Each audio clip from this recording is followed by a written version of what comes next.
नमस्कार, आप देख रहे हैं जनभावना टाइम्स। आपके साथ मैं हूं अंकिता। हमास और इजराइल के बीच भीषण जंग आज 5वें दिन भी जारी है।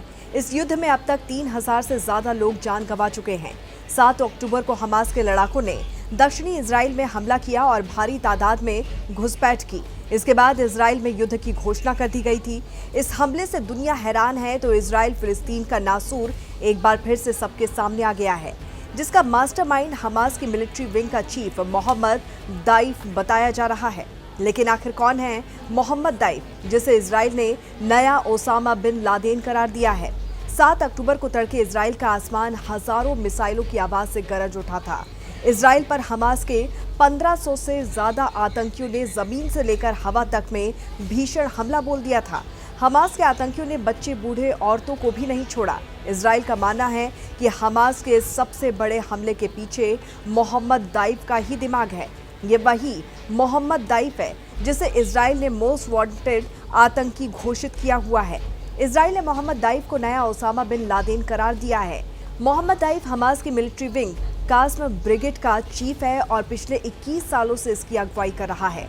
हमास के लिए बम बनाने वाले अयाश की मौत के बाद हमास ने दाइफ को ही ये जिम्मेदारी सौंपी थी। अयाश को दाइफ अपना गुरु मानता था। इजराइल का मानना है कि हमास हमले को मोहम्मद दाइफ के इशारे पर अंजाम दिया गया है। इजराइल को अचानक दहलाने वाला कोई और नहीं बल्कि दाइफ ही है।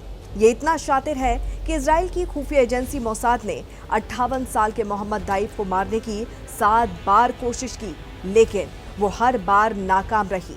मोसाद मोहम्मद दाइफ को कई दशक से तलाश रही है, लेकिन हर बार वो बच निकलता है। आखिर क्यों मोसाद भी उस शख्स के सामने फेल हो जाता है जिसका एक हाथ, एक पैर नहीं है, यहाँ तक कि उसकी केवल एक ही आंख है? मोहम्मद दाइफ हमेशा व्हील चेयर पर ही रहता है। कहा जाता है कि इजराइल के एक एयर स्ट्राइक में उसने अपनी एक आंख, एक हाथ और एक पैर गंवा दिया था। द सन की रिपोर्ट के मुताबिक दाइफ गाजा में बनी भूमिगत सुरंगों में ही हमेशा रहता है और इन्हीं सुरंगों की वजह से मोहम्मद दाइफ हर बार मोसाद के हाथों से बच निकलता है। इजराइल में पिछले 3 दशक से आतंक फैला रहा कोई और नहीं बल्कि मोहम्मद दाइफ ही है।